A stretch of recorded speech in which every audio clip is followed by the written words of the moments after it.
السلام علیکم، بسم اللہ الرحمن الرحیم۔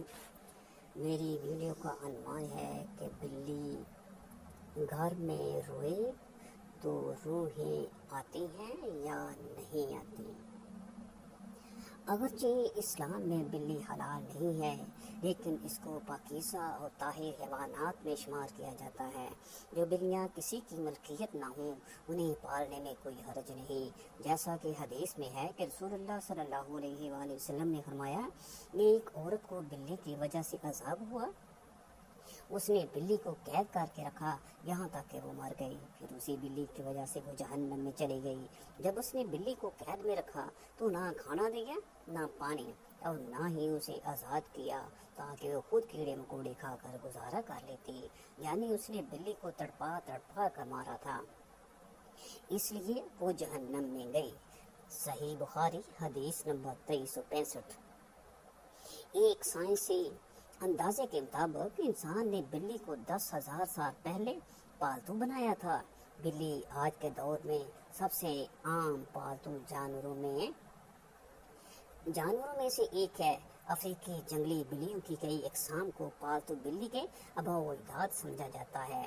بلیوں کو پہلے شاید اس وجہ سے سدھایا گیا کہ یہ چوہے کھاتی تھی، اور اکثر اوقات جہاں اناج محفوظ کیا جاتا ہے وہاں انہیں پالا جاتا تھا، لیکن بعد ازاں ان کو انسان کے دوست اور پالتو جانور کے طور پر بھی پالا جانے لگا۔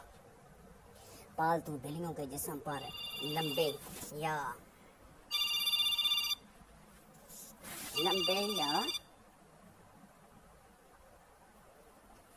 پالتو بلیوں کے جسم پر لمبے یا چھوٹے بال ہوتے ہیں، جن کی بنیاد پر ان کی اقسام اور نسلوں کا تعین کیا جاتا ہے۔ آئیے آپ کو وہ حدیث بتاتے ہیں جس میں بلی کے متعلق ذکر کیا گیا ہے۔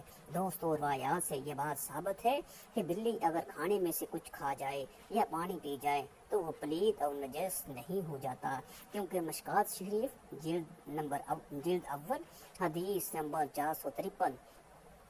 حدیث مبارکہ ہے کہ ایک عورت نے حضرت عائشہ رضی اللہ تعالیٰ عنہا کو ہریسہ بھیجا تو وہ نماز پڑھ رہی تھی۔ اس عورت نے ہریسہ وہیں رکھ دیا تو بلی آئی اور آ کر اس میں سے کھا گئی۔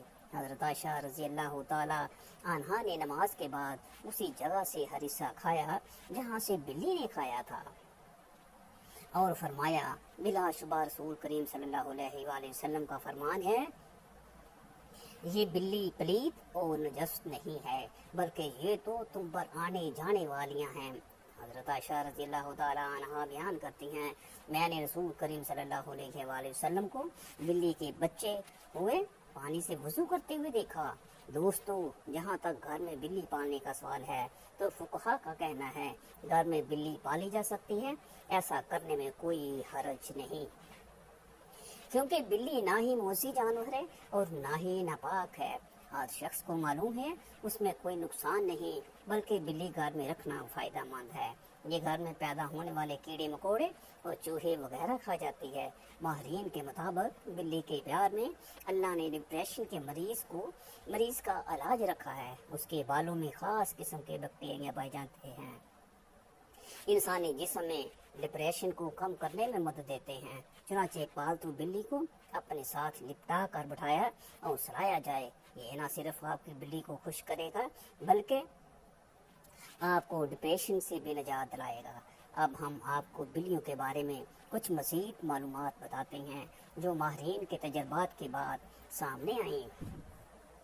ویسے تو یہ معلومات سب کے لیے دلچسپ اور حیرت انگیز ہے، لیکن جنہوں نے بلیاں پال رکھی ہیں ان کے لیے انتہائی فائدہ مند بھی ہے۔ ماہرین کے مطابق بلیوں کی اوسط عمر 13 سے 17 سال ہوتی ہے، مگر اکثر بلیاں 20 سال کی عمر تک بھی پہنچ جاتی ہیں۔